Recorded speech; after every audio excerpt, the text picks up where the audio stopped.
Les associations, elles sont remplies de compétences, de savoir-faire, de bénévoles, qui ne demandent qu'à s'exprimer. L'écho des associations. Alors je suis devant le Pigeon Sport Libournais et je vais interviewer un pigeon. Bonjour monsieur. C'est une femelle, elle ne recourra pas. Ah, elle criera pas. Et lui? Oh, c'est un mâle, mais... Non, alors vous n'aurez pas la chance d'entendre le pigeon roucoulé, mais en tout cas, c'est original de voir des pigeons comme ça au Forum des Assos de Libourne. À qui ai-je l'honneur, monsieur? Monsieur Tessier. Enchanté, monsieur Tessier. On est colombophile au Pigeon Sport Libournais. Voici monsieur Jourdain qui a été président pendant 25 ans. Et donc nous, on élève des pigeons.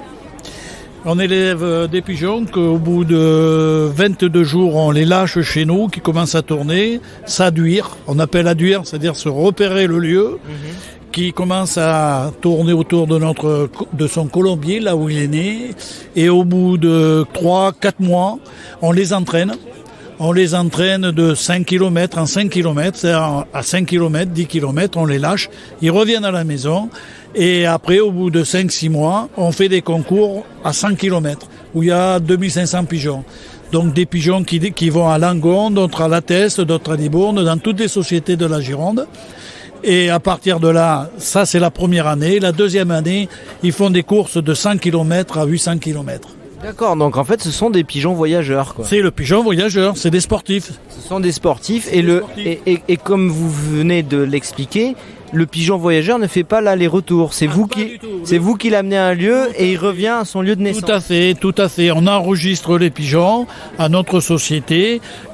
On les bague, il y a les bagues ici qu'on peut, vous pouvez pas voir, mais on a des bagues qu'on met aux pattes des pigeons et les pigeons, on les met en panier, ils s'en vont, mettons à Orléans. À Orléans, le matin, on les lâche à une heure précise et quand ils arrivent, on prend les bagues qu'ils ont aux pattes, on les met dans un boîtier pour les enregistrer.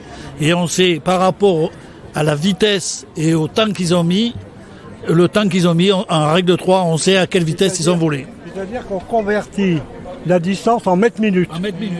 Donc on a le pigeon qui a été le plus rapide. D'accord. Alors c'est quoi le record de vitesse du pigeon? Le record, il n'y a pas de record. Il n'y a pas. Parce que Non mais en moyenne. il peut voler à 100 à l'heure, 100 à l'heure. comme il peut voler à 110 ou 115, en fonction des vents. Ah oui, ça peut être rapide quand même. Ah oui, le record, j'avais écouté une émission, 174 km/h. Le record, mais c'était un vent exceptionnel, ça a été sur une distance très courte, mais est vrai ou faux. Mais nous, on a fait des concours à 120 km/h. D'accord. En tout cas, ça peut égaler la vitesse d'une voiture en tout cas. Ah oui. Tout dépend. S'ils ont un vent contraire, ils volent à 60 à l'heure, 55, 60, un vent contraire. Et s'ils ont un vent dans le dos, ils sont à 120 à l'heure. Un exemple, cette année, les pigeons ont été lâchés à Bruxelles, à 6h15, à 18h, ils étaient à la maison en Libourne. Donc ils ont volé pratiquement 12 heures sans arrêt. Pour une distance de 730 km. Ouais, c'est excellent parce que on apprend beaucoup sur les pigeons, sur leur mode de vie en fait. C'est-à-dire que le pigeon, il a été façonné par l'homme au départ. C'est un simple biset, un pigeon de falaise que les hommes ont façonné. On dit toujours que les Rothschild ont basé leur fortune sur un pigeon voyageur qui avait averti par message le crash de je ne sais plus de quelle année. Et c'est là qu'ils avaient bâti leur fortune. Bon, maintenant, est-ce que c'est vrai, pas vrai, je ne sais pas. Mais enfin, c'est comme ça. Bon, jusqu'en 1985, les pigeons voyageurs étaient sous le contrôle de l'armée. Tandis que maintenant, ils sont passés sous le contrôle de l'agriculture. Oui, et puis là, on voit, ce sont des beaux pigeons. Là, dans la ville de Libourne, on a énormément de pigeons. C'est le pigeon commun bisé, c'est le pigeon sauvage, un pigeon de ville, et c'est pas du tout pareil que notre pigeon voyageur. Notre pigeon voyageur, pendant la guerre 14-18, a reçu la Légion d'honneur.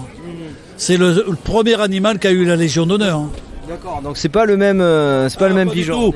Non, c'est là. On peut pas apprivoiser un pigeon de ville alors. Ouais, il reviendra toujours là où il est né, quoi. Si vous prenez un petit, vous pouvez l'apprivoiser, mais c'est pas du tout. Ce pigeon-là, vous allez le lâcher comme nous. Il n'a pas déjà l'ossature faut avoir l'ossature. Nous, c'est des pigeons qui sont sélectionnés. Nous, on sélectionne par les concours et l'ossature. Un pigeon, on le prend en main, on regarde l'aile, la plume, le bréchet. Il y a tous des critères pour pouvoir sélectionner les pigeons comme des chevaux de course. Ce sont des coursiers. Donc les pigeons de ville, c'est autre chose. Est-ce qu'ils ont des noms aussi rigolos que les chevaux de course? Tout à fait. Alors comment ils s'appellent ces deux-là? par exemple Nous, on n'a pas de nom. Dans le Nord, ils ont des noms. Parce que, vous savez, le pigeon qui a été vendu le plus cher, il était vendu il y a 4-5 ans, 1 500 000 euros. C'est un Chinois qui l'a acheté. Hein? Mais dans le nord de la France, en Belgique, Hollande, dans ces pays-là, les pigeons se vendent très très cher. C'est comme les chevaux de course. Nous, ici, c'est un plaisir. Nos pigeons, ils ne valent pour nous pas grand-chose. Nous, au contraire, le premier qui arrive dans la société de Libourne, on lui offre des pigeons pour qu'il puisse jouer. Ah ben c'est chouette. On va prendre un site internet, une adresse pour ceux qui veulent vous rejoindre, faire partie de l'assaut. On est au cimetière de Quinault, boulevard de Quinault. Le siège est boulevard de Quinault. Et l'association s'appelle? Le Pigeon Sport Libournais. Ok, super. Une des plus anciennes sociétés de Libourne. Parce que cette société-là de Libourne est arrivée en même temps que le chemin de fer à Libourne. Une interview de Nicolas Grouchka.